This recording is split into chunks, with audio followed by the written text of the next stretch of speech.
Oh, what's checking, everybody? Welcome to another edition of the Monday Overreaction Show. I'm Jeff Ketchum. That is Anwar Richardson, and we are always brought to you by RogueShop.com. Use that promo code Orangebloods. I know I did this weekend. Texas is home for legal CBD, TBs, THC, and so much more. What's up, everybody? Glad to be with you the day after the Super Bowl. Anwar, how did this Super Bowl treat you? Good. I enjoyed it. I went in pre-gamed at a friend's house. I had a few old fashions over there, and then I took Titan back home and watched the game. Itself. Watched the halftime show. All that. I enjoyed myself. I had a pretty good Super Bowl. I'm not a huge party guy, but I enjoyed it. Yeah, I wish I knew enough people in the Woodlands that I could be invited to a Super Bowl party. Not that I would automatically go, but it would be nice to be invited. Yeah. My wife always feels like we're like castaways whenever the invite doesn't come in. I try to tell her I don't think people have Super Bowl parties the way they used to. It should be illegal for me to have enjoyed the Eagles losing on Sunday as much as I did. When they called that holding penalty towards the end, I was damn near giddy. And it's sad because it's very much part of our topic today. It's a very Aggie thing to do, to take like great joy in someone else's accomplishment. And yet that's exactly the way that I felt yesterday in watching the Chiefs beat the Eagles. If you can't do it, enjoy someone else doing it. Of course, I did see a meme yesterday that said Rihanna's unborn baby made it to the Super Bowl before the Cowboys. Yeah, well, her next baby may make it too. Like, she may have a gang of kids. It may be Little House in the Prairie over there, or the Waltons before it's all said and done. They may have 8, 9, 10 kids. She may have grandkids before the Cowboys make it to the Super Bowl. By the way, I enjoyed the Rihanna halftime performance, even if we didn't get her A game. I think it says a lot about how much music that she's made, that she could just play her hits while she's preggo, let other people dance around her and not need a single damn person to come in and be a co-star. She flexed on us last night, and I'm here for it. She could have done so many other things, and she was like, no, I'm enough. The C version of me is the A version of others. Yeah. So I'm going to sit here and hold my baby belly and have a damn good time. I enjoyed it. I was impressed. I felt uncomfortable when I got on like social media last night and people were like, I don't really know if I like that performance. She didn't really do much. I'm like, she's pregnant. Like, you understand what it's like for a pregnant woman just to get out of bed? Like, I'm so glad she didn't vomit last night. Yes. She could have vomited, had a headache, swollen feet, like swollen hands, like just being able to just stand and move around a little bit for like 15 minutes. If you've been around a pregnant woman, like that was the win for me. Like, props to her. She scared the hell out of me, elevated. Every time she went up high, I was like, she doesn't look like she's tied to anything. That one in the back. It was in a little bit of dizziness, and there she goes. I thought she did a good job. And I knew that Orangebloods would hate it, which made me enjoy it even more.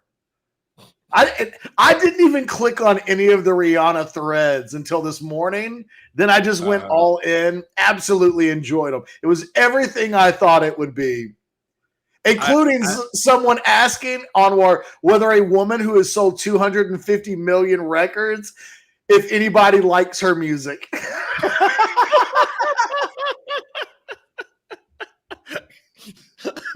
that's close-minded, because I told you before, like, I don't watch a lot of award shows because I don't know who the artists are. But the great thing about watching award shows, Catch, is that you realize how little you matter because there's literally people who are making millions and millions of dollars and you have never heard of them, and they are absolutely killing it. Like, you can't say that about Rihanna. I thought, Catch, I didn't get on there. We're not going to do this. I thought there'd probably be more of an uproar in Orangebloods about what was saying before the game than like during the halftime show. So the national, not the national anthem, but the song before the national anthem. You babyface? No, the Black national anthem. Oh, that's why I'm like, ooh, I bet it was performed really well. She did a fantastic job. Fantastic job. Do us a solid, like this video, hit that thumbs up button. If we say anything that makes you smile whatsoever, or you learn anything at all during the course of this show, hit the thumbs up button, smash that bad boy.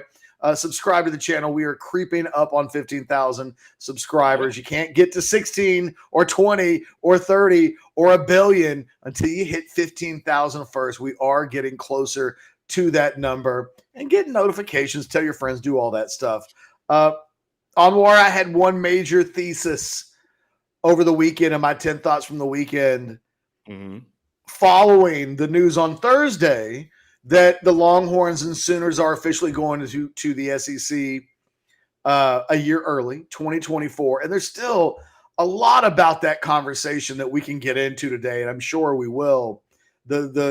All of the various tentacles of what it means for Texas and OU to be leaving a year early, and the money that they will be paying out and not collecting revenue is the same as paying out revenue. And yet the thing that stands out to me more than anything else is that the Texas A&M rivalry is officially back. We know when it is back. And contrary to the Texas fans that have been saying they don't want to play the Aggies, that they're glad that rivalry is dead, they wish they'd never play them again, I am the opposite. If I have an overreaction on this Monday, it's that there's nothing better than that game being back and these two groups of people who don't like each other at all. There's so much disdain. That's what makes rivalries great. I'm rooting against the Eagles last night in the Super Bowl. Do you know why? Because the Cowboys and the Eagles have a rivalry and it matters, and you don't want the other guy pulling ahead of you. You want to be better than the teams and the people that you hate the most.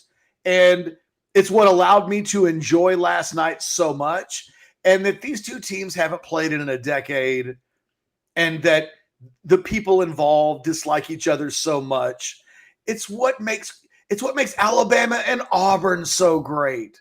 The idea that someone might kill one of your trees because they dislike you so much. Bring the game on, bring the Aggies back into the fold, and I can't wait to start making them angry. Because in my lifetime, nobody has made Aggies as a group, I feel like, more angry than I have between, say, 1995 and 2013. That was my corner.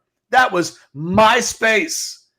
And when the rivalry went away, I kind of let that thing subside a little bit. It wasn't my place. But boy, it's my place now, and it's good to be back. say hello to the bad guys. Is that what we're saying? Like, that's where it's bad. I missed out. Okay, we know this. But the rivalries, right? When you talk about Texas and Texas A&M, but then the hatred for you, the hatred for Billy, like that. And then, I mean, I saw the tweets, but back in the day of you and Billy going at each other, and like those were pretty damn epic at one point. I think we obviously have moved past that, and Billy was on the show last year, and we'll probably have him on again at some point this year. But it's been I am fascinated because look, I've seen every Big 12 game, right? I got to see the renewal of the rivalry of Arkansas last year, and I was able to kind of experience that for a little bit, and that was kind of cool. But I've been waiting for this one though, Catch. I've been anxiously anticipating this one for years. And again, I'm an outsider, so I'm never understood why this, logically why we're not playing this game. I think there was an opportunity catch. Was it in 2014 potentially catch where Texas maybe could have played A&M in the Texas Bowl. And that thing was kind of shot down, I think, by either A&M or the SEC. One or the other didn't want that to happen. But I believe Sumlin was the coach at that moment. And so there's been, that they was always said, like, we always thought like the only way it could happen would be during a bowl game. And now now you get to have it year in and year out. I'm excited. And I'll say catch in because, I can't wait to see how many bullets you get. And I guess as a byproduct, I guess I'll get some of that love. But I don't know. I will be the vice president. I'll always know my role, right? You will be the number one hated guy at all times, right? I'll just be the person who they hate on occasionally. And I've seen it before. And they kind of both think we're kind of dumb to a certain degree. But then to see you in your prime, I mean, can this catch, older catch, I got kids catch, got the wife catch, right? I've got a lot of things, we've got softball on weekends and things to that effect. Can you still be that guy? Or are you kind of like, are you a little bit softer now? I am a little bit softer in that there are some days I just don't want to have any, I just want it to be quiet, which is what happens when you get a little bit older. And yet I would argue that there are still too many days when I wake up and I just decide to choose violence. And I know that it's going to sidetrack my day. I know that it's going to be hours worth of all kinds of just babysitting and being on top of things and having to reply. And there are just still too many days when I love to choose violence. And the Aggies, they bring it on themselves. There's no delusion like Aggie delusion. Oh, one of my favorite stories of all time was about 23 years ago. I think it was in 2000. I'm working for Rivals in its early infancy. And A&M got 2 commitments that for some reason couldn't be announced until midnight. So I teased, A&M's got a couple of announcements we're going to break at midnight. A&M fans went crazy. They convinced themselves that Roy Williams, the 5-star wide receiver from Odessa Permian, was going to flip. They convinced themselves the number 1 prospect in the country, who was DJ Williams at the time, even though he'd never visited A&M, and even though he showed no interest in going to A&M, they convinced themselves that maybe it's DJ Williams.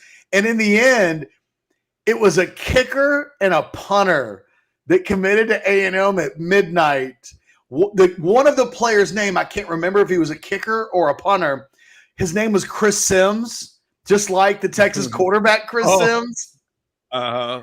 And at midnight, when they learned that it was just a kicker and a punter, they turned on each other. They started. It's a beautiful thing when Aggies start to lose their minds. Aggie delusion is the best.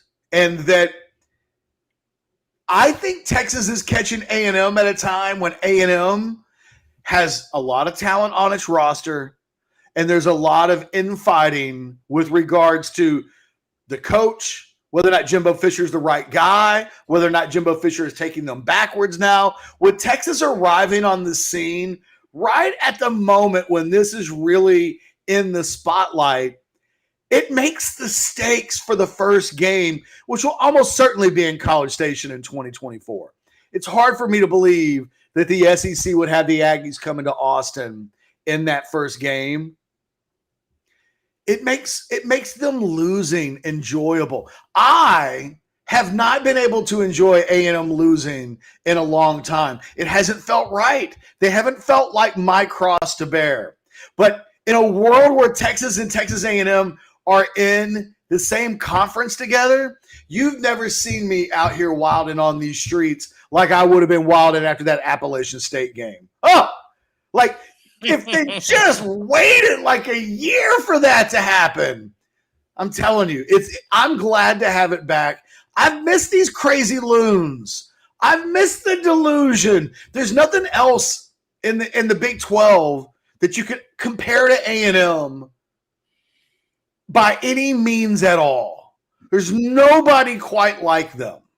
The thing about Oklahoma is they annoy Texas fans, but they annoy Texas fans with their winning. The entire Texas OU rivalry is built on the idea that the winner of that game goes and does something. It's a platform game. The Texas A&M game is really about shutting up your next door neighbor, the one who won't stop talking all year long about the most stupidest shit possible because they believe in the delusion that they walk around with. I'm just glad to have it back. I'm glad. I cannot wait for 2024 when Texas and Texas A&M are playing again.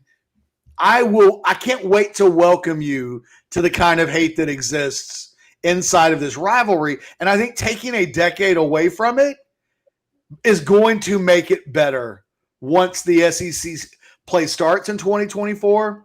And I pity for the loser of that first game. Because if you think about where we are, Steve Sarkeesian is at a point in his career where he's got to start winning at some point. I mean, he's a great recruiter, but at some point you have to start accomplishing some things as the head coach of a program. And what happened this year, Texas fans won't settle for much longer, whether it's this year or in 2024 or in 2025. At some point, it has to be better. And then you look at Texas A&M with Jimbo Fisher, the amount of money that they still owe him, the expectations. He was supposed to bring them to national prominence in a way that nobody has since Jackie Sherrill was the head coach there. The stakes in this 2024 game are huge. The loser of it, I think, will be in a very poor place. And I'm just glad to be – I'm so tired that I'm so glad that we don't have to fake Texas Tech on Thanksgiving Day weekend anymore. That they're not trying to fake a rivalry and create one out of thin blue air by putting it in the time slot that the A&M game used to live in. I look forward to a moment where I think Steve Sarkeesian's recruiting is eventually going to elevate this program to a certain level. It remains to be seen how high that level is. But Texas A&M has a ton of talent on its roster. It will not take long before the winner of that game is in the playoffs, and the loser of that game probably isn't. And again, I cherish games that matter. I cherish games where the stakes are high. It doesn't get very much bigger than Texas and Texas A&M playing each other, the winner being in the top 12 for the playoff, and the loser being salty as hell, probably wanting to fire a coach and having to watch a bitter rival take the spot that they played all season for. It just doesn't get – the rivalry will have never been bigger than it will be when it starts in 2024. Can't wait. So I got a couple of questions for you, Catch. First of all, am I okay? It's frozen on my end. Can you see me okay? Yeah, you look good. I haven't noticed anything yet. Okay, well, on my end, the whole screen is frozen. Actually, here it's back now. Okay, perfect. I have a lighthearted question, then I have a serious question, and I want to be able to get both of those in. Okay, you're good. Go ahead. All right. So my question number one is a little bit lighthearted, which is, can you explain to me some of these traditions that A&M has? Because I'm not familiar with this. I don't understand the dead dog thing. I don't understand what's the genesis of this Aggie yell thing and why do they do this thing? I don't understand why the cadets or whatever. I don't get all this stuff. So can you explain just some of the little things that I'm never have taken the time to try to understand? Well, Let's start with the by the way, dead they dog. all seem a little bit weird, by the way. Let's start with the dead dog scoreboard. Okay. Outside of Kyle Field, there is an area outside the stadium that is a cemetery for all of the dead Reveilles. Okay. So when Reveille dies, they have a place where they bury Reveille. So that Reveille can keep track of the scores of games. They have a scoreboard outside of the stadium near the dead dog cemetery where the dogs can watch the scoreboard to keep track of the games. Wait. So the dead dog has the ability to see through the ground, but then cannot see through the stadium. You're making the point that I have historically made, which is if the dog has X-ray vision and can see through 6 feet of dirt to see the scoreboard, why can't they just use that vision to go right into the stadium? It's the exact point that I've been making for a long time. Okay. All right. And they hate me for it. Be careful talking about the dead dog scoreboard. Okay. Well, yeah. Okay. So I know people love their dogs. So this is even worse when you talk about the dead dog, right? That's even worse. Okay. Got it. All right. I got it like that. The cadet thing. What is that? I mean, for guys that don't want to go into the military, they go into the Aggie Corps and they play military. Is this like ROTC affiliated? I gotta be honest. I don't know the ins and outs of the Corps. Okay. You know, some of them are engineers, so like they go for the engineering school. Some of these guys will eventually go to the military, but there is a lot of speculation that, you know, these people just don't really want to do the real thing. Okay. Two more on that. There's a lot of pretend. Okay. So then, all right. Okay. This Aggie yell thing that happens at midnight or something like that. Midnight yell practice. On the eve of the Friday night on the eve of games, every game, they go and practice yelling before the game the next day. Okay. Is this alcohol consumed like kind of thing where there's always alcohol consumed. It's college athletics. Okay. But this is always expect that there's a lot of drinking involved. Okay.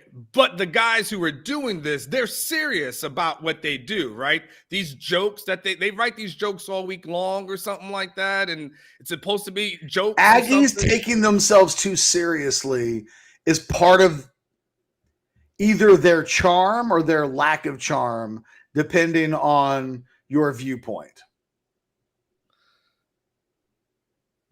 Do brothers attend Aggie yell? Not a lot.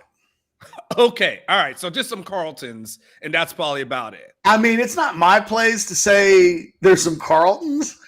I've never said that. I've never said that in my entire life.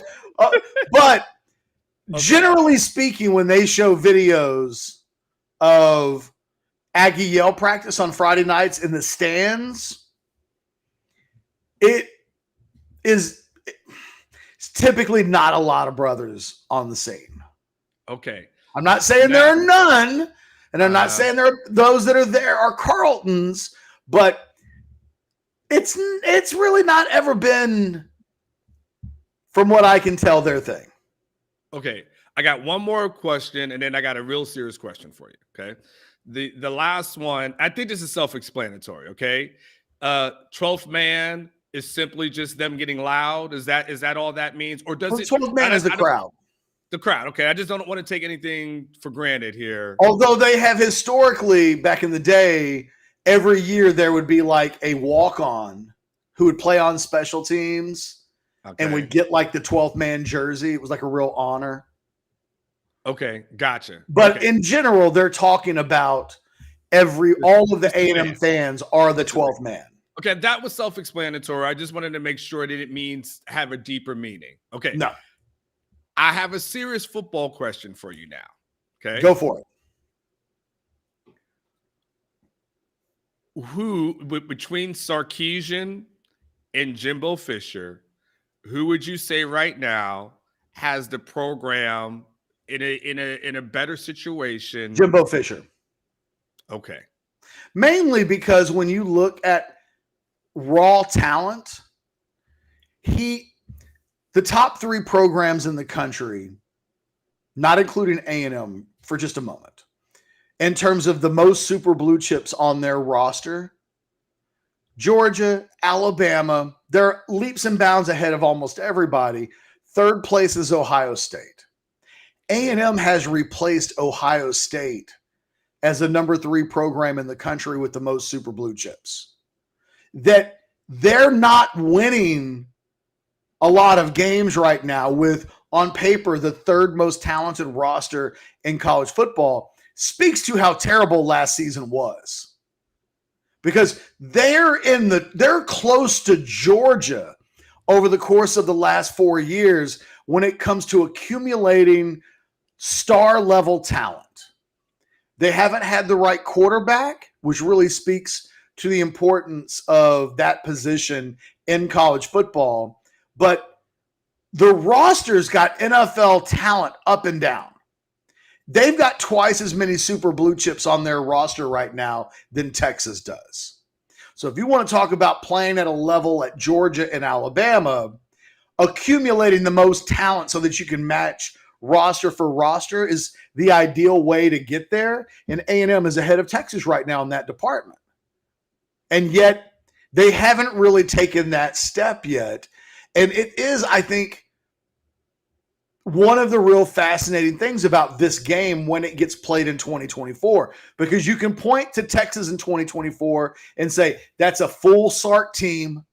That's 4 years of Sarkeesian's recruiting all in one place. It's his quarterbacks. It's his offensive line. It's his defensive line. It is a Sarkeesian team going up against an A&M team that will be stacked.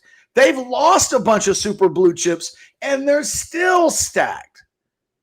And at some point, you figure both of these teams are going to be top 20, top 15, top 10 good on an annual basis or semi-annual basis. And it means if they're not in the SEC championship game, if they play that game in Thanksgiving, as is tradition, it stands to reason that the stakes for Texas, just like Texas and Oklahoma, the stakes have always been the winner of that game comes out on the other side as the projected favorite in the Big 12. It hasn't been like that every year, but for the duration of most of the Big 12, that's the way people have perceived that game. It's very possible that Texas and Texas A&M are going to play each other in November moving forward, and the winner of that game is in the playoff. And the loser of that game is just on the outside looking in. The stat that blows my mind, and my former radio partner Chad Hastings came up with this a few years ago. Texas A&M and Texas together, in the history of the programs, the two programs have never won 9 games or more in consecutive seasons at the same time. History has showed us one can be good and occasionally great, but while that is occurring, the other one cannot. So if history remains, then the beginning of this rivalry, the renewal of it, is going to be the end of either Steve Sarkeesian or Jimbo Fisher. Both of these coaches, history has showed us, will not survive losing this game. Okay. There's a lot. I have a lot because, and I'm going to use this kind of as an opportunity to really quiz you on a lot of this stuff because you have a good historical knowledge of this thing. I'm guessing. So when you're saying that, Catch, right? You're saying what you're saying is the pressure. There's only one quote unquote pressure game right now, as relates to whether it's Texas or whether it's really. And I guess A&M hadn't had a game that's supposed to be a must-win game, right? Because they don't really have a rivalry game. It's just a lot of other ones. Are you saying because there is now OU and then A&M in one season for Texas. And now that A&M would have Texas on the schedule, the stakes become so much higher, where if you are a 7-win team, but you also lose to your rivals, that becomes a kick in the nuts that starts moving people in other directions.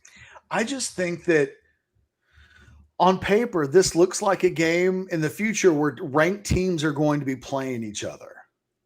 Losing late in November and trying to get into the top 12 is going to be the gut punch of all gut punches. It's, I don't think people have truly, I don't think they truly understand what it means to play in a 12-team playoff because it hasn't happened yet. Mm-hmm. But we're going to get to the beginning of November, and it will start before then. Every game will be seen through the prism of how does this shape up what needs to happen in order to finish in the top 12. Okay. At the beginning of November, there will be 30 teams minimum across the country that have the dream of finishing in the top 12. If you're 25th on November 1st, and there's a month of the season left to go, you have reason to dream. You have reason to believe. If you just keep winning games and other teams lose because it's the byproduct of the season, every week there are teams playing each other, and one team secures its position temporarily while the other one drops below a gulf of teams. The worst time to lose will be at the end of November. It will be Thanksgiving Day weekend. That will be the weekend. If you're going to lose a game, lose early. If you lose it late, everything that you played for could just dissolve and disintegrate into thin air. In a world where Texas is ranked 9th and Texas A&M is ranked 10th, and it's a couple of weeks, it's 1 week before championship Saturday and 2 weeks before the playoff field is set. In a world where both of those teams are right on the cusp of being in the playoffs, the loser of this game falls out and the winner is secured in, and they don't ever have to play in the SEC championship. They can be the third best team in the SEC or the fourth best team in the SEC, but they're in the playoff.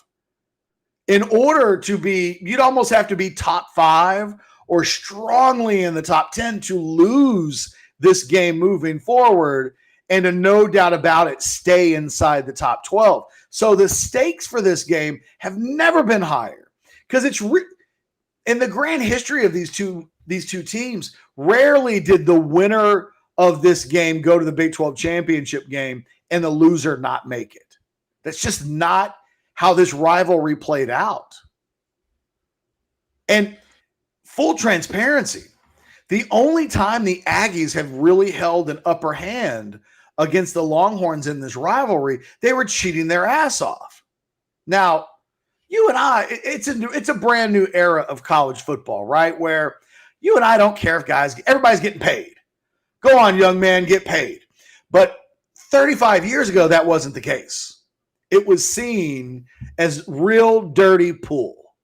And the only A&M excellence in football in the history of their program, unless you want to go back to 1939, was when they were cheating at an incredibly high level and got busted for it. And once they got busted for it and got put on probation, they never were really the same again. Texas beats them in College Station in 1995, and then Texas put its foot on A&M's throat for the next 2 decades. And every time A&M won, it was a one-off. It was an upset. It was a reason to be thankful that they found a way to beat Texas, but Texas started beating Texas A&M with such regularity that it became boring for Texas fans. That beating OU meant more because beating A&M wasn't much of an accomplishment. But I think moving forward, that will change. Okay. I've got another question for you. Okay. By the way, real quick, Greg Jackson says in the chat, Aggie fans want to play LSU on Thanksgiving. Of course they do. Because they're scared. And rightfully so. There's a lot to lose. That's what I love about it. There's a lot to lose if you're Texas A&M or you're Texas and you're playing that game on Thanksgiving the way it's always been played. Okay. So, Coach, explain. Go back. Let's go back in time, okay? Because I'm curious about some. Again, for those who are unfamiliar and just you're new to the show, I arrived in 2014. So some of the things I'm asking Catch predates me, and what I'm about to ask obviously is going to predate me. When Texas A&M enters the SEC, they are 11-2 in year one. I went and looked it up. They only did 2 losses that year, was to a ranked Florida team in the season opener, and then LSU, which was ranked number 6. So they come out. That's the Johnny Manziel year. Okay, so they come out guns blazing, right? And again, you can fairly describe about what that was like for A&M at that moment. I'm curious for you, kind of a 2-part question. What happened after that kind of put A&M in kind of an annual 8-win kind of total? And what does Texas need to do to not just be a middle of the pack program, but what needs to happen in order for them to have that kind of success going in, within the SEC? But I'm curious as to how it started and how it eventually went. If you could start there for me, I'd really appreciate it. Great quarterback play. I mean, it's the same conversation that we have about the Big 12 pretty much on an annual basis. And when we talked about Oklahoma dominating the conference for so long, it's because they went from Baker Mayfield to Kyler Murray to Jalen Hurts and one legitimately great player after another. By the way, sidebar, and we don't have to stay on it. I just have to say it out loud. How freaking good was Jalen Hurts last night? It's real freaking good. I mean, wow, he was good. You can make the case that he was actually the best player on the field last night. I wouldn't make that case. I would say that the guy that led his team from behind and was flawless at the quarterback position and didn't make a big mistake was the best player on the field. But that we're even having a conversation about Jalen Hurts and Pat Mahomes in the same sentence is an incredible compliment, I think, for Jalen Hurts. Yeah, that fumble killed him. A&M in that first year had Johnny Manziel win the Heisman Trophy. And the great quarterback play is the tide that lifts all boats. Once he was gone, they have not had great quarterback play or even, they've had pretty good quarterback play, but they haven't had great quarterback play. And it is the thing that, I think about the column that you wrote this weekend when you were talking about quarterback play in the SEC. The teams that won the most amount of games had the best quarterback play. And A&M, as talented as its roster has been, has had a black hole. I don't want to describe Kellen Mond as a black hole at the quarterback position, but he was just pretty good. And Texas has had, at times, pretty good quarterback play. We've seen it in Sam Ehlinger. Pretty good, but never great. Rarely, I should say, at a level where you felt like on any given day they could play anybody and beat anybody. I think that what will dictate this rivalry when it first takes place will be the team that has the better quarterback play probably wins this game, probably has the lead over the other one. The rest of the rosters by 2024 will be fairly close together in terms of elite players. I'm assuming that Steve Sarkeesian has a really highly ranked recruiting class this year. Same for Texas A&M. Whoever can get great quarterback play first will take the lead. And just like Texas hasn't really and truly had great quarterback play over the course of the last decade, since it lost Johnny Manziel, the Longhorns are looking for the same thing. They're looking for Quinn Ewers or Arch Manning to be the answer to this plague that the program has suffered inside of for the last decade. So that's what it boils down to. So that's for you. So it's not recruiting for you, or I guess in some ways it is. because you're going to say that technically they didn't get the right quarterback within recruiting. But it just seems when you go 11 wins to just 8 to obviously last season, which, just doesn't even seem like it seems like it shouldn't even happen. It just is a weird thing to me, but it's just quarterback play. But here's what the thing is interesting, Catch. They also had Mike Evans catching passes from Johnny Manziel at the same time. So when you have elite quarterback play and then you have the best skill position player that you've had in a generation to accommodate that quarterback play, it means a lot. And so, I shouldn't probably overlook just how great Mike Evans was as a receiver at Texas A&M, because the combination of Manziel and Evans, they could go on the road at Alabama, and talent can transcend other talent when it's that good a talent. And they just haven't had that. They've had pretty good players. They've really only had one great quarterback since Kevin Murray was on campus. So you got to go back since the mid-'80s. I mean, that's creeping up on 40 years of football now. One truly great quarterback. And during that same exact time, Texas has probably had 2 truly great quarterbacks.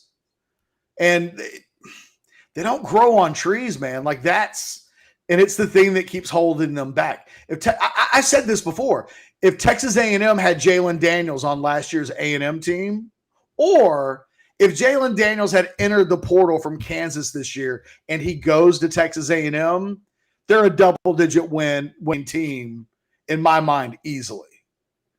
It's the difference between bad or average or just pretty good quarterback play to having somebody that on any given Saturday can win a game outright with their talent and their play.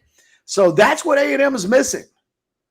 And look, Texas wins the Big 12 last year. I think if Jalen Daniels is their quarterback. They were one game away from qualifying from the Big 12 championship game this year with a quarterback with a season rating of 132. If they just had somebody playing Sam Ehlinger level football, Texas makes the Big 12 championship game last year. Something better than Sam Ehlinger probably gets you into the playoff. So Catch, let me ask you. I got tons of questions, right? So A&M seemingly has been we're pretty patient with their coaches, right? Sumlin got about 6 years. I think Jimbo he's in year 5. So I think he's going to be going into year 6. If my math is correct, I'd have to go back and look it up. Don't quote me specifically on that. And again, it's, I'd have to add it up, but it's somewhere around 8 wins or so. If you're Texas, is 8 cool? Is no. 8? Now does that change for A&M? Like, no. Does that number for A&M, 8 is cool. You give a coach 6 or 7 years. So does everything change now for at least A&M's expectations? And should Texas' expectations change at all? Both of these schools and programs want to be elite. Texas A&M went out and hired Jimbo Fisher away from Florida State because it wanted to be nationally elite.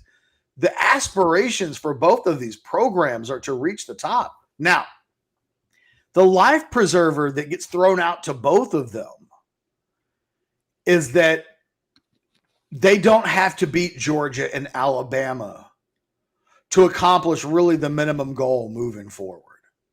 Winning the SEC would be huge. Don't get me wrong. But a successful season for every school in the country moving forward is getting into the playoff. Now, top 12 is everything. And it changes the way, if you're Texas and Texas A&M, how you view a season. Because you can win a national championship and not be forced to climb them all the way the mountaintop in the SEC. You can finish inside the top 12, and maybe you don't see Georgia or Alabama until a semifinal. Because presumably if you get into the playoff, and as long as you're not matched up with Georgia and Alabama, you probably like your chances, right? The road to getting to a quarterfinal and then a semifinal and then the final, as long as you don't have to play Georgia or Alabama early, you like your chances. These SEC teams, LSU, Tennessee, think about Tennessee last year and how close they came and the quarterback injury and everything that happens there. If getting into the top 12 safely, and it will be the only thing that really matters for most, because right now the only thing that matters for Alabama and Georgia is winning a national championship, but you have to get into the playoff. And when the playoff is 4 teams, there are really only 3 teams across the country right now that if you don't make it in the top 4 in any given year, it truly is a disappointing season. It's Alabama, Georgia, and Ohio State. But now the parameters have changed. And not getting into the top 12 is going to be a major indictment for those that can't do it consistently, right? Because when it's that hard, you can say, well, I shouldn't get fired because look how close we're getting. But now close is a different thing. And I think for both of these teams, they will be firing coaches if their football coach isn't getting into the top 12 every season pretty consistently. I mean, that's, I could see that because, when it's top 4 catch, right? I mean, kind of is what it is. Like, it's hard to get into that. And there's some subjectivity that goes into that. There's always going to be like who got snubbed. But, it's not the field of 64, but 12 is a lot, right? And that also means a 2-loss SEC team probably has a pretty good shot of getting in. So at that point, if you're at the 3-loss, plateau or more, you're right on the border. Correct. 9-3. If Texas or Texas A&M are 9-3 moving forward, I think in most seasons that's getting you into the 12-team playoff, and that's where it's completely different. Mm-hmm. As it currently, think about the pressure that TCU played with, even going into that final week where they lost to Kansas State. But the stakes of that game when they lost, for a moment, it felt like, God, did they just go 12-0 and blow everything? There's wiggle room now. There's more wiggle room that's ever existed before, which is why if you can't get to 9-3 and end the playoff, I think you're going to be seen as a massive disappointment. The goal is no longer has to be 11-1 or 12-0. 9-3, if you're in the SEC, almost certainly gets you on the border. Then it's a beauty contest from there. But the beauty contest might be between 2 or 3 other SEC teams. 10-2 absolutely gets you in. 9-3 puts you on the cut line. And 8-4 ain't good enough. And it's kind of as simple as that. Okay, so don't get me started on my soapbox of the non-conference schedule. I did that yesterday. I'm not going to do that again today. Real quick on that note, Anwar, it cannot be stated enough what Texas gives up in that 2024 game against Michigan and now going to Ann Arbor to play that game. It was already going to be difficult to have that game on the schedule while going into the SEC. That Texas is going to be at Alabama, at Michigan, and at Ohio State on the road in September in each of the next 3 seasons. And it matters less next season, but in those other 2 seasons, it limits your margin of – if you lose those games, which on paper, Texas will probably be an underdog in each of those games. To lose those games means that your margin of error moving forward, if 9-3 is you get to that and you've got a good shot, it means over the next 11 games, you got to basically go 9-2, and it gets to be really difficult. For Steve Sarkeesian, people aren't talking about this enough, but 2026 takes us into his 6th season. And if by year 6 he hasn't made it to the playoff, he will lose his job. And what Texas gave up to get this deal done and what it has scheduled for itself really makes the task in front of Steve Sarkeesian quite high. So, and I don't think enough people are talking about that.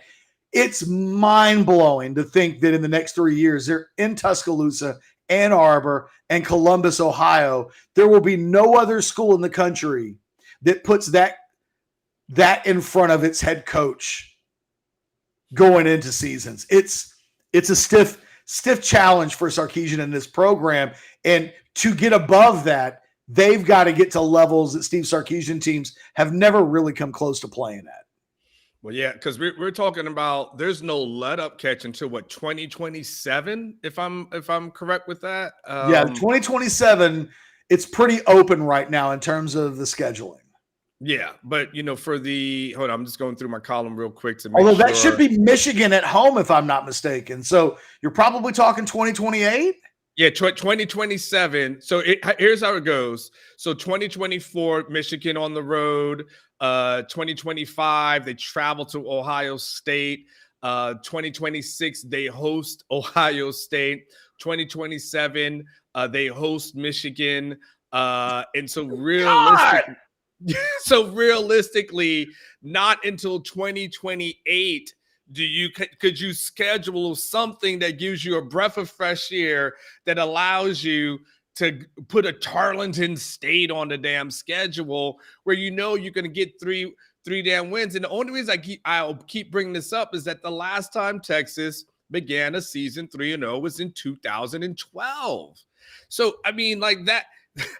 I get what happened from a scheduling standpoint, Catch. When the Texas A&M leaves, all of a sudden, Texas is looking for marquee games to have at home and maybe on the road. Like they're saying to themselves, because they weren't getting them otherwise. Correct.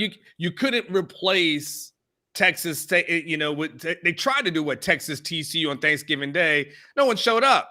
It didn't have the same feel. So all of a sudden they're saying like, okay, let's schedule Alabama, Ohio State. It's like all the world. Steve says Sam Houston State, right? But don't get me started, Steve. And now Catch, and I've been on the soapbox for years. That's just ridiculous because we saw how Oklahoma would schedule. In Oklahoma, we would laugh. But what Oklahoma was able to do within those 3 games is kind of work out all the kinks. And then by the time they got into Big 12 play, they were doing good. The schedule doesn't do this program any favors, especially now when you go into the SEC. And because we know there's not going to be any divisions, within the SEC. So we don't know what the schedule is going to look like. We don't know if Texas is going to have Alabama and Georgia in the same year, right? We don't know if it's going to be at Alabama, home at Florida, at Georgia, at Ole Miss, back home versus Vanderbilt. We don't know what this whole thing is going to look like, but we know that it's good. So I hate the non-conference schedule. It's such, when you start talking about the margin of errors, it doesn't give you any margin of error realistically, Catch, because if you lose one of those, you already take one out. And then if you lose another one, in conference, if you lose 2, would it be a 2-loss season, Catch? And it's 2 SEC losses is probably not the worst thing in the loss, but 3 losses and potentially it was against a ranked opponent, 2 ranked opponents. Now, I hate it. I'm just going to soapbox over. 3 losses gets Kansas State in the playoff last year. It gets Clemson in the playoff last year. It gets USC in the playoff. It gets Utah in the playoff, right? Like, 2 losses and you're pretty much in. 3 losses and you're if you're in the SEC, you're probably good. You know who would have really paid in a world where there are 12 teams in the playoff? LSU last year enters that SEC championship game at 9-3. They lose it. And, in most years, 9-3 gets you in. In the future, the SEC championship game, there's never been really a loser loses anything. Yeah. In the future, you just won't be able to lose in late November as part of your 3 losses and give yourself a huge platform. Losing that 3rd game late is the problem. And it's what I keep pointing at with Texas and Texas A&M. If that game is played over Thanksgiving Day weekend, and I think TV will dictate that it will be, then, that's the wrong time in the season to lose a game. And I think it's reasonable with the way both of those programs are recruiting to think that one or both will be in a position to make the top 12 late in November if they just hold serve. But getting to that game and losing it will prove to be super problematic for the loser, and to the winner go the spoils potentially of getting into the top 12 and giving yourself to compete for a national championship, being first or second or third or fourth. It helps, but all you got to do is get in and give yourself a chance. And I think TCU proved that this year, because not many people thought they were going to beat Michigan. Yeah. But if you've got the right quarterback, and TCU will point to Max Duggan and say, he's the best quarterback that we've probably had ever in the modern era of the sport, that's how you make the playoff moving forward. You have really, really strong quarterback play. And when you look at the teams that finished inside the top 12 last year, most of them had that. So let me ask you this question. I got one more question for you, okay? Which is, and we touched on this a little bit last week, but this is kind of this is your wheelhouse. It's recruiting. The big pitch for A&M has obviously been able to sell the SEC and competing on that level. Does that now going forward, when we know Texas is in there, we know it's 2024. I think we talked about before, every kid in the 2024 class knows that year one, they are in the SEC. Does that take some of the bite away from A&M from a recruiting perspective? Does that give Texas more an advantage in head-to-head battles with guys? And I'm not saying Texas hasn't recruited well. Obviously they have.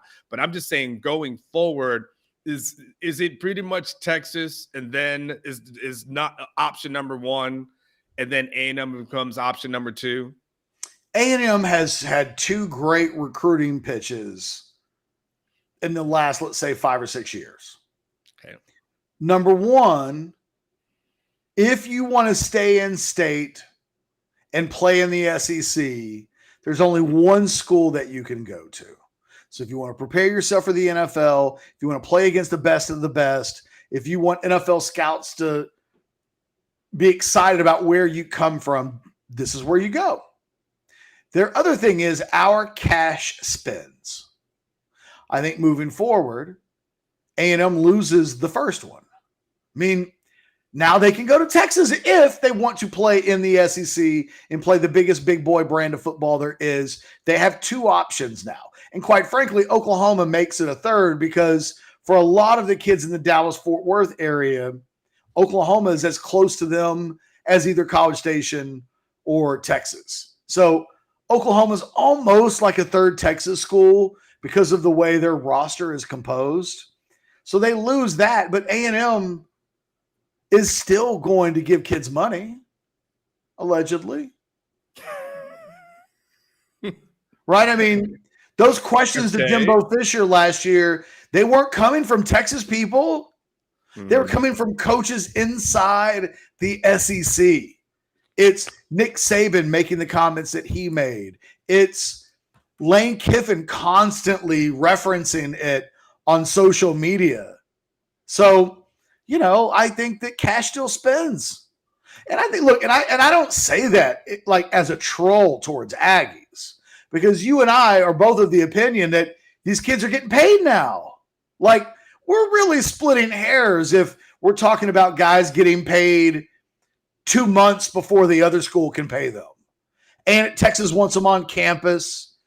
The thinking is that A&M doesn't care.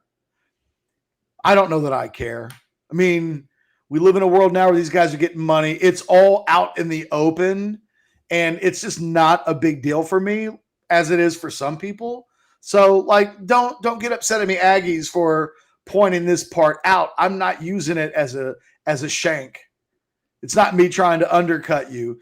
It's just, let's just say the quiet part out loud, though. Like, A&M allegedly giving kids money. And I'm okay with that. You're a real crybaby if you're like, we couldn't get this kid because he didn't want to wait 2 months to take our money. I mean, it is what it is. Allegedly. That's like with saying, no offense, and then I go offend you. With all due respect, it's like the whole like that one word or one phrase is supposed to negate everything that was just said beforehand. So, allegedly. Yeah, allegedly, the views expressed. That guy murdered his wife. Allegedly. that word saves everything. It does save everything. It saves a lawsuit. So, all right, cool. I had to ask a question. Someone said because I was wearing Aggie colors or something like that today. I was actually trying to go like Valentine's Day. I actually have like a TCU themed shirt on today. It's a very light purple. Yeah. The colors don't always come across and things like that. But I was actually trying to do something a little Valentine's Day. Valentine's Day is tomorrow, so I was just trying to be festive in the spirit. I've got something I've got to ask you on air that I can't ask you on. So remind me when we're done. Off air, you mean? Yes, what I meant to say. Yes, off air. Okay. It involves Valentine's Day. Tom G jumped in at a certain show that took place last week. Tom G jumps in. What's up, catching on? Our favorite Super Bowl commercial last night. He's asking us. The Amazon with the dog was my favorite. Burn, Philly Burn. Big Brother coming to town. A&M. I can't wait. Did you? I have a Super Bowl commercial that kind of pops into mind. Do you? Nah, I did. I had a couple of drinks. I was barely paying attention. I was paying attention, but not to the commercials. I liked the Clueless themed commercial. Did you see that one? Yeah, I'll watch them all today. I mean, put a montage together. You know the movie Clueless, right? With Alicia Silverstone. Yeah. Mm-hmm. That woman is 46 years old. And she got back into all of those old outfits and kind of comprised all of the old scenes or one of the big scenes from that movie. It stood out to me. And I, more than ever, last night felt like the NFL was marketing towards me. Lots of 90s references, lots of music and pop culture references for mid-40s-year-old guy. This guy. For the first time, I truly felt like the NFL was trying to speak to me. That's how you know you're getting old. I know. They know their audience, right? They know they start knowing like that's it. And by the way, everything that you thought was cool when it's kind of now. So now you see it. I like that. That movie came out 30 years ago. I love that. Yeah. Yes, they know their audience. So I am officially inside the age parameters of the audience. And quite frankly, God, I hate to say this because if her fans are watching, they will come for me. But Rihanna ain't made an album in 7 years. Okay. She has not made an album in 7 years. She may not make another album for 7 years. Like, it's supposed to happen, but it hasn't really happened. Most of her music made long enough ago, like, a lot of those bangers came out like 15 years ago. Mm-hmm. If you were 15, you're now 30. If you were 20 when that music came out, you're now 35. You are very close, Rihanna, very close to being inside the parameters of the audience that the NFL tries to speak to. She's 34 years old. I just looked it up. She's 34 years old. Like, I mean, it's motherhood and all those kind of things. Like, it's not to say she's not a beautiful woman or anything like that, but we're going into the older demographic. By the way, I guess Beyonce can't do it every year, right? So, I mean, you've got to, at some point, you got to spread the wealth. Can A$AP Rocky stop impregnating her, though? Like, God, she just had it. Like, my wife came home, and I was like, yo, baby number 2 on the way. Rihanna like broke the news in the middle of, and she was like, no way. That's the baby fat from the previous pregnancy. And can we leave that woman alone? Because maybe she just hasn't lost all of the baby fat yet. She's not pregnant. It's been too soon. And I was like, I don't know, honey. Yeah, but Nick Cannon is having more kids than ASAP. I mean, Nick Cannon is like, we might want to call him the forefather of our country. Like, I'm pretty sure he's in double digits at this point, right? Like, how many? Nick Cannon is that is that meme of oh gosh, Once Upon a Time in Hollywood when Leo points at the TV. Yeah. That's Nick Cannon. Nick Cannon saw that baby and yeah. Oh, Nick's probably going to have another one. It's like, look, Rihanna, I think I need to get somebody else pregnant this year. Nick is trying to play an 11-on-11 game of football at the family picnic. So we're off the rails now. Anything else from the weekend that we need to jump into? Anything else Super Bowl related? Well, no, but I mean, you want to talk just real quick? Do you want to talk Texas men's basketball? I mean, as sure. We're getting a little bit closer towards the end. I mean, you had something in your column on that, but I mean, another good weekend for them, right? Hey, this weekend was one of those. You just got to win. Now, they ended up winning by 34 points. So there was a lot of style points in beating down Bob Huggins' team by 34. Winning by 2 would have been enough. You get to this point in the season, Texas is legitimately playing for a conference championship. They're playing for a high seed. You just keep winning games. Because, college, there's enough parity in college basketball that if you're not careful, you can have what has happened to Tennessee. You're rolling all season long, and then you lose 3 out of 4 games on the schedule, and suddenly maybe you're not a top 1, 2, or 3 seed anymore. Mm-hmm. Maybe the maybes. Suddenly it's like, oh, you can't lose now because you played your way into a little bit of a dangerous area. Texas is pretty far from that. I mean, I think they're safely a 2 seed right now, and as long as you finish as a top 4 seed, it's a little bit like making the playoffs in college basketball or in college football moving forward. As long as you're in the top 12, as long as you're in the top 16, you put yourself in a good position. I think the best thing that you can say about Texas is they're handling their business. It's a really mature basketball team. Serge Jabari Rice is 24 freaking years old, man. Mm-hmm. He's almost in our age group. And I think that's the thing about this Texas team that a lot of people don't think about. It just doesn't happen this team hasn't won anything yet. But if it does win anything, people will point to the experience and the age. I think this is the 9th most experienced college basketball team in the country. And I think it's been a while since Texas has had that kind of experience. And this is what it leads to. You've got grown men making plays. It hadn't even sunk in until this weekend that Serge Jabari Rice was 24. 24, man. Did not know that stat. 24. That's and you wonder, like, it's the little things, the thin margins that make a team either a conference championship winner or second or third. And Michael asks why A$AP Rocky would stop impregnating her so that she can go on concert and earn some more money. Rihanna's worth $1.5 billion, man. She could buy an NFL team.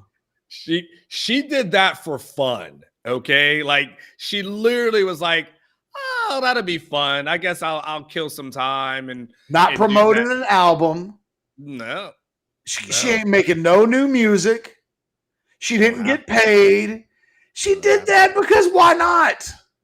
Just because. I'll put that on the resume. Because she's Rihanna.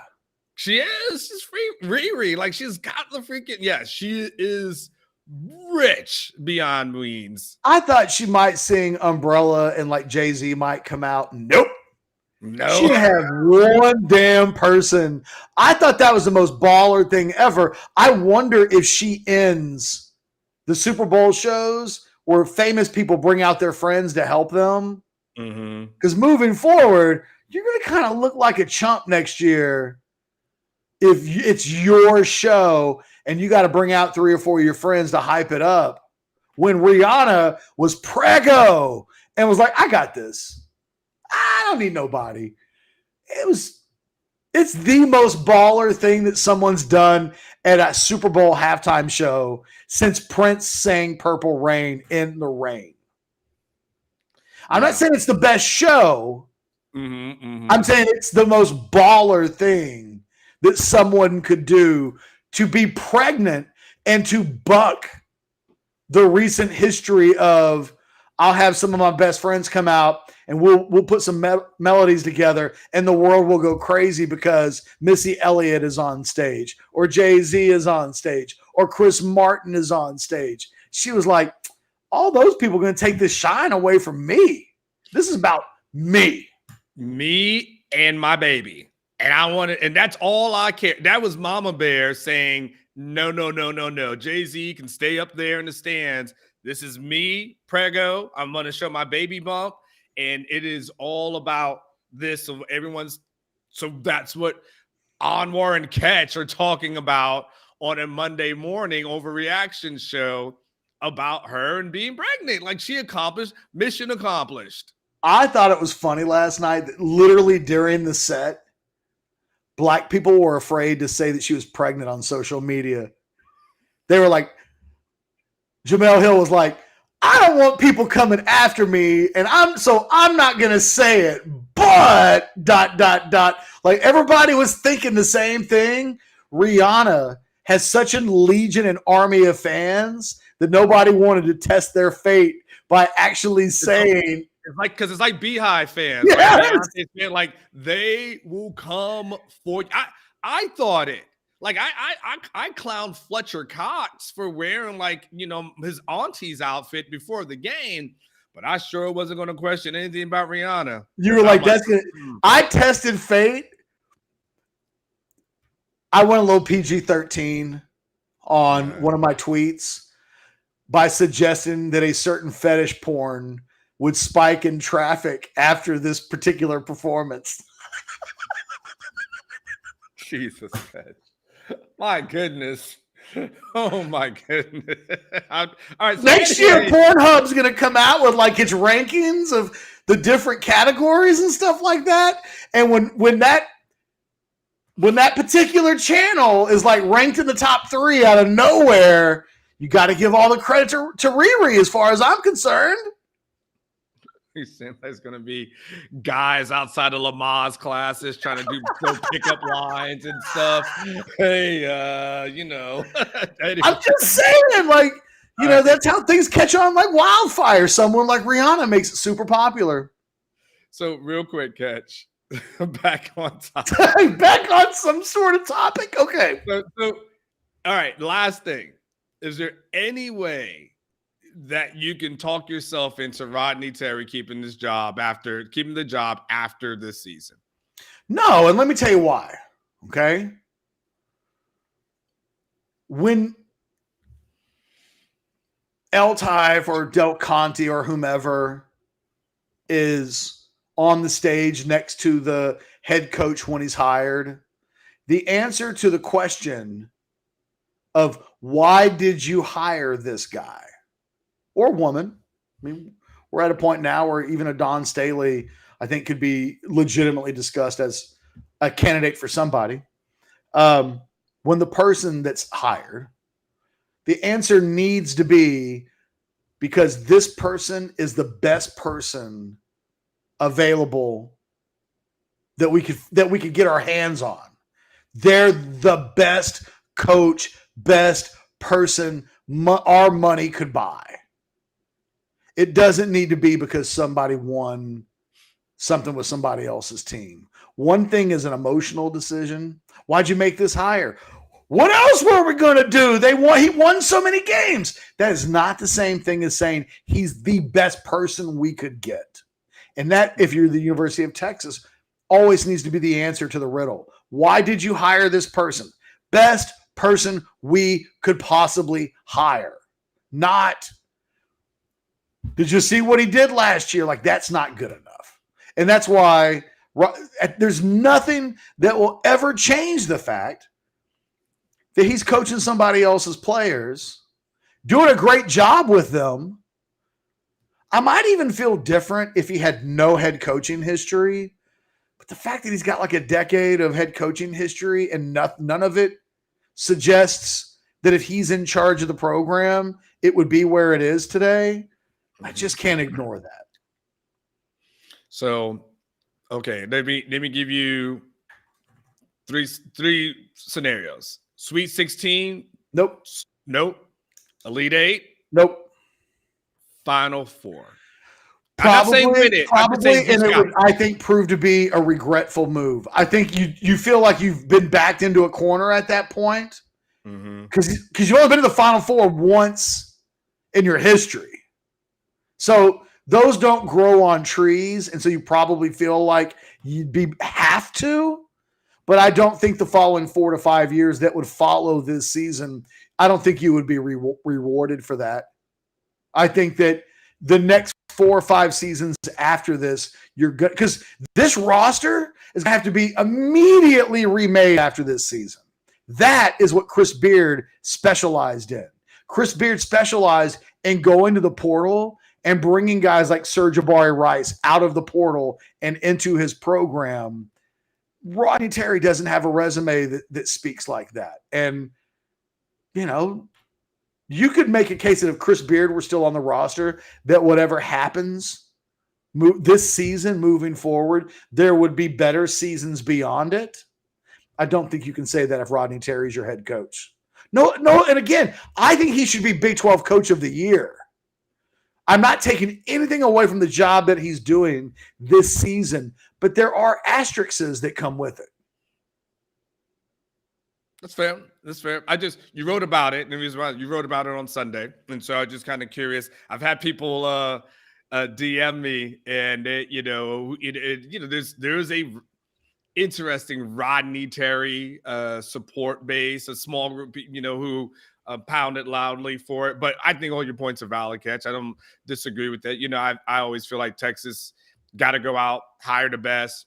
Aren't you better off, Anwar, hiring a coach who has a much better track record of leading teams, places, building through the portal, and then you pay how you keep Rodney Terry on staff and give him a boatload of money. They just gave him some money. They just give him more because he just gave him an extra $600,000 or something crazy. Make sure he's the highest paid assistant coach in the country for the next 4 or 5 years under the new head coach. That's an incredible reward. That's paying him more money than a lot of coaches would make as head coaches. But there's nothing that's ever going to change the fact that this is Chris Beard's team. And I think a lot of really good assistant coaches could lead this caliber of team to a really good season. Yeah, Terry was at 500,000. This is a Vertuno story.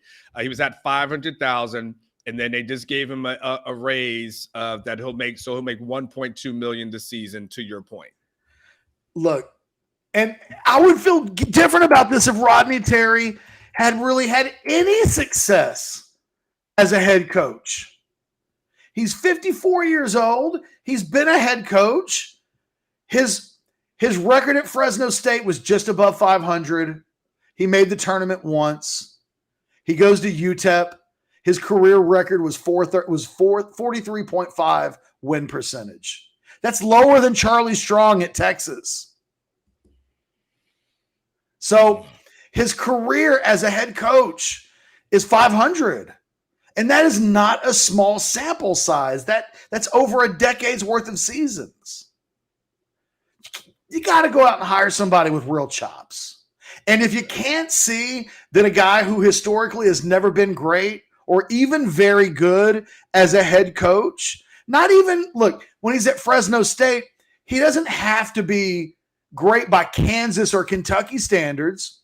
He has to be very good by Mountain West Conference standings. He finished 6th, 5th, 6th, 2nd, 4th, 4th, 7th. He was middle of the pack in the Mountain West. And if you think Texas is a middle of the pack Mountain West caliber higher place, then by all means hire him. Yeah. But for me, you've got to aim a little bit higher. And I said again, he's Big 12 Coach of the Year. I think he's earned the rise in money. I think he's earned the right to be a candidate again as a head coach somewhere else. But when he was at UTEP in Conference USA, he finished 14th, 11th, and 5th. And he finished 5th in the western side of the division, right? It wasn't 5th in the conference. He was 5th in Conference USA West. The resume is the resume. If it were better, I would feel different about it. His resume as a head coach is incredible. It's below average. He's made the NCAA tournament once out of 10 seasons? No. So, I can only give so much credit. Fair enough. So last thing for you, if you're Texas, you follow the same formula like you did with Chris Beard. You find the top guys out there and you money whip them and make them say no, right? Chris Beard's a unique situation because he was an alum. So part of the thing about Chris Beard was he was the prodigal son returning, former Rick Barnes assistant. It was a different situation. I think this has to be like the Shaka Smart hire. Now, Shaka Smart wasn't proved to be an unsuccessful hire.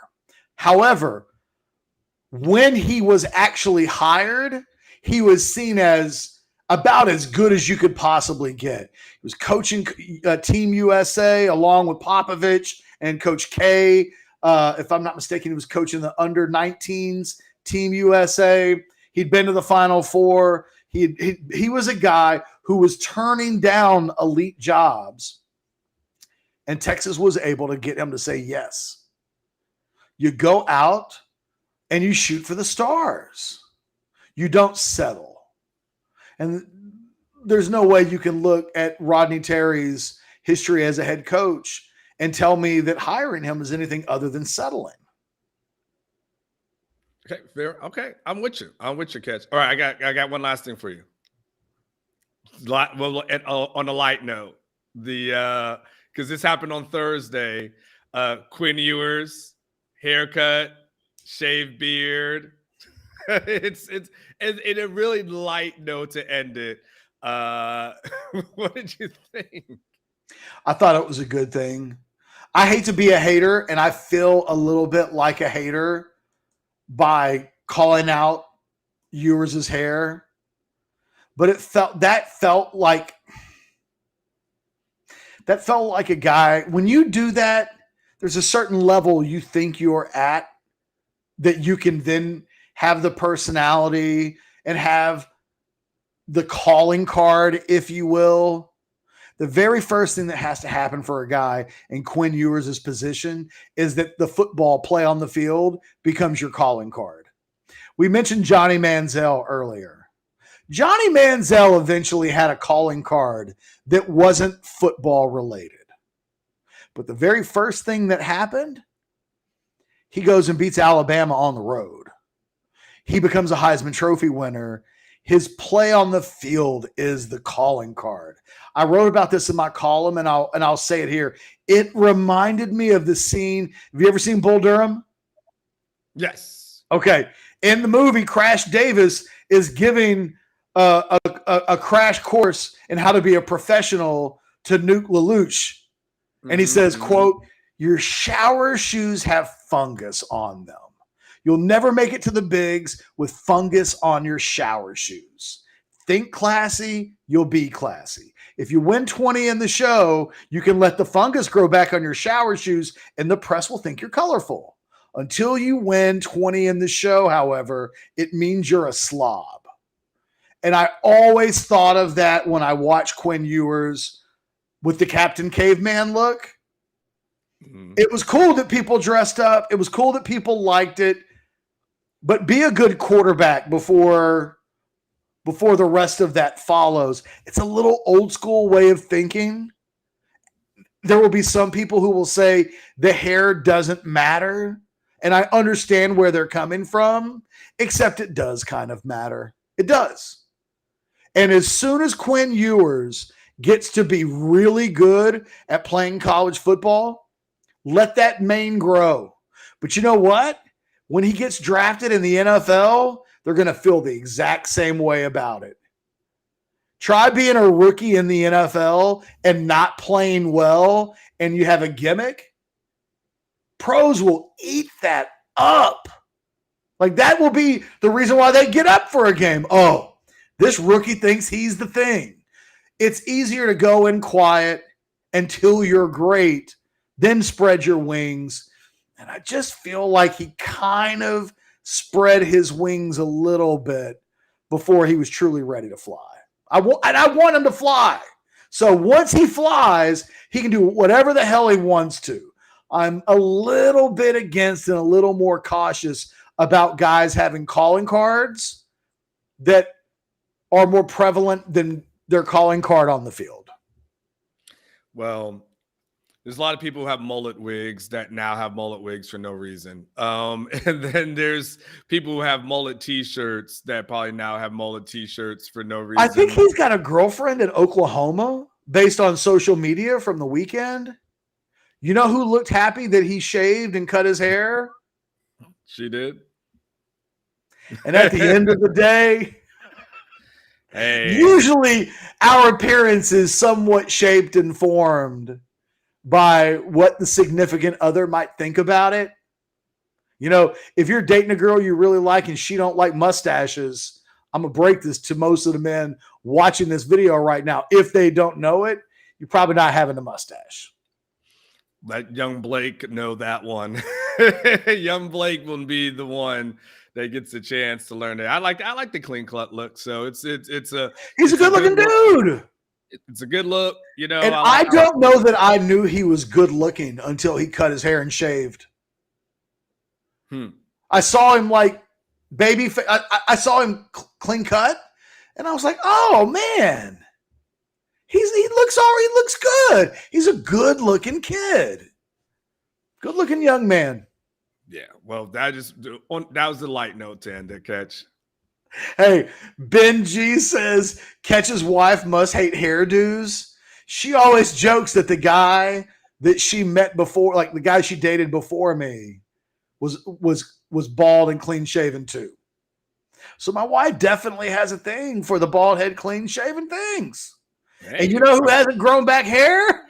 You? I mean, I could have hair. It'd be that weird bald white guy bald thing where, like, you know, you kind of have hair behind you, but not really on top, or you can't. Yeah. I have bad hair, but I could have hair. Mm-hmm. The fact that my wife doesn't like men with hair helps me out a lot. There's no doubt about it. No, it's good. You know, the reason I shaved it is during the pandemic. When the things started happening, you never realize how close your barber is to you until a pandemic hits. So check this out. I can say this now. So my barber, when the pandemic hit, you know, everything shuts down, right? And those shops had to shut down. So then he started letting people through the back door because he's got to make income. So you know that he would just schedule you, and then you couldn't park in the front, you know, in the with the spaces. You had to pull along the back and then go inside that way, right? And so I'm getting my hair cut at that moment, and I'm realizing like this. I mean, this is when the first everything shuts down first happens. I realized to myself, this dude's really close. Like, I've never realized how close this guy is. And then I'm starting to think, so you're sneaking in everybody through the back, which means, like, how many people are you coming across that are probably sick or could be sick with this thing? This, again, before we knew a lot about it, And I was like, you know what? I'm good on this, man. I'm shaving my head off. Like, I'm not coming back here. And that's really what sparked me saying, I'm just cutting this, thing. I did it years ago, and I decided to come back to it again. And I've just now keep it. Now just not going to spend another, 100 or whatever a month on it. So we're all good. Wow. How much were you spending on haircuts before? Oh, like $100 a month? No. Yeah, compared to like a lot of people, I was like 20, 15 plus a tip. So like 15. So, but I went every week. Okay. So, so it's like about $80, so you're tipping 5 on 15? Yeah. What am I going to do? Give the guy like $2? Like, I mean, I'm saying you give him 10. Oh, you thought I should give him? You thought I should give him more? Yeah, because 15. Like if I go to Sonic and I spend $5, I'll give them 10. You tip at Sonic? Oh yeah. In the drive-thru? Or are you talking about like when they come out in the little? I never go through the drive-thru at Sonic. I support the people who are working there, whether they're on roller skates or just coming out. Like, yeah, man, I tip them people. You tip them $10? Not 5 on 5. Wow. Sometimes I don't go quite that much, but I always tip almost at least $3. That's I gotta think if I've ever tipped going to Sonic. I don't know if I've ever thought about it. I just thought they were bringing you they just bought me my food. So okay, last thing. So how much do you tip on takeout? Takeout's a little different. I tip, but takeout's so much more expensive, and I don't believe takeout should be tipped on the same level as someone who's taking care of me at a table. Sure. So, they got a tip option. I mean, it's usually between $40 takeout item. How much would you tip on that? $40. It depends. Am I going up and am I picking it up, or are they bringing it to my car? You're going inside to pick it up. I will usually round up to the next big number. So if it's $41, I'll tip 4 and round up to 45. Mm-hmm. If it's $45.35, I will tip $4.65. That's how I do it. And then if they come out to your car, what will you do? Usually about the same, because if I'm paying online, it is what it is. But in a world where I'm giving cash, I will usually give like $5. I'll be like, here's a 10, keep the change. And if it's $3.55, then whatever. I'd rather, I try to take care of the local high school community / young people who are working on tips. Nothing you know why? Because I remember once I went to the day that I left Austin for the Woodlands, I used to go to the Bush's Chicken on 620 to get drinks. Mm. And so I went and got probably like a root beer, I think. And I gave the girl like a 20 for a 99-cent drink and told her to keep it. And she started crying. So overwhelmed by $19 that she was moved to tears. And I always keep in the back of my mind that something as small as like a $6 or $7 tip can really make somebody's day a little bit better. Even if it's not even that much, but it's a little thing that those people definitely notice.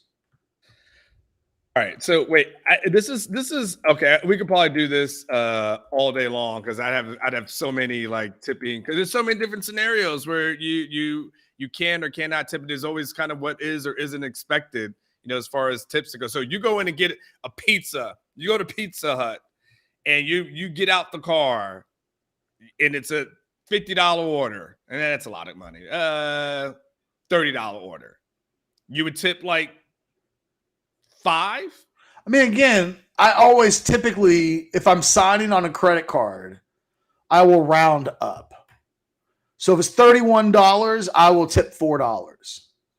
Mm-hmm. There are times if it's $32, I might, or $32.50, it's $2.50. Is that enough? Sometimes I'll go up another dollar or something like that. It just depends on the situation. But I'm typically on stuff like that. I'm like a $5 tipper. And last one.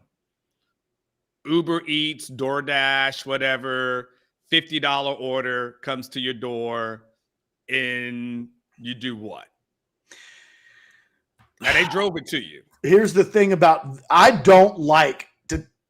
weirdly anti-tip on the delivery stuff because you're already getting jacked up on the prices. You're already getting feed and delivery charges and whatnot. I'm very selfish though with regards to tipping on Grubhub or DoorDash or something like that. The more you tip, the more eager somebody is going to be to get your order and deliver it to you. In this area, if you tip $5, and you'll be like, golly, man, my food hasn't been delivered in an hour. It's because nobody wants to go pick up your food and deliver it for $5 and have to spend almost $5 in gas to get there. So you almost have to tip 25, 30, 40%. You really do got to get close to $10 on a tip to make sure that someone picks up your food quickly and delivers it to you. Otherwise, you might just be sitting around and waiting forever. So, wow. So that's for you is intentional then. Like at that point, it's very selfish. I want my food at that point delivered as fast as possible. I know if 25% is like $5, that the Grubhub or DoorDash drivers will be like, it's like swiping left or whatever the thing is where you swipe right, whatever, swipe left. Like Tinder. They'll be like waiting for the next order if all that's in it for them is $5. Because if you think about it, to go pick up someone's food and then deliver it, that's like half an hour, maybe like right around that ballpark. $5 for half an hour's worth of work. Ain't nobody trying to do that. So you really, you have to tip more to put yourself at the front of the line so that you know somebody's going to pick up your food quick and not try to stop somewhere else and deliver something before you. It's like, God, my food went out like 30 minutes ago. Where is it? Your cheap ass didn't tip enough and that driver is dropping off something else on the way. But if you're tipping like $10 or more, you're going to get that food faster than you otherwise would. That's my rule. Okay. Last one, 30 seconds less. When back in your strip, when you went to the strip clubs, did you tip the dancers as well? Sure. Okay. I mean, I didn't know if the price was the price. Oh, I mean, the price is the price. But if you're good at what you do, yeah. Look, I never went into a strip club where I was going to be a wallflower. I mean, I've done that before, but typically if I go into a strip club, I want to have an event. Quick story. Oh God. No, Sukamel and I, Sukamel's got this friend named Joe, who's a friend of mine, and you somewhere along the line, you've probably met Joe. Okay. Joe got his TCU, like he was going to dental school or something like that. He got his tuition check. He cashed it and took Sukamel and I to Sugars. And it was like a random Wednesday night when nobody was in there. And my man spent his entire tuition check in the club. It was the best night ever, man. We were spending so much money, not our money, but his money left and right. We just had, we had workers hanging out with us, just like chum next to sharks, just hoping that like a 20 would fall on the floor accidentally. It was a fantastic night. Everybody thinks that Sukamel doesn't like boobies, but back in the day, he and I would go to Sugars all the time. He used to love their nachos. And he would claim that he would only go to Sugars for the nachos. I never believed him. On that note, do us a solid. Like this video, please, by all means. like this video, subscribe to the channel, tip the people taking care of you, and they will take care of. Because here's the other thing: if you tip at a Sonic, they will remember you. You'll be, oh, that's the guy that tips, and they put a few more napkins in your bag, a little bit more ketchup. They'll occasionally give you free things. You take care of your service people, it'll come back around. They will pay it forward to you. And on that note, for myself and Anwar Richardson, you guys have a fantastic week, a great Monday. We'll have shows all week right here on the Texas Football Channel, the Orangebloods Texas Football Channel. Until next time, which will probably be tomorrow, you guys have a great day. We'll see you then.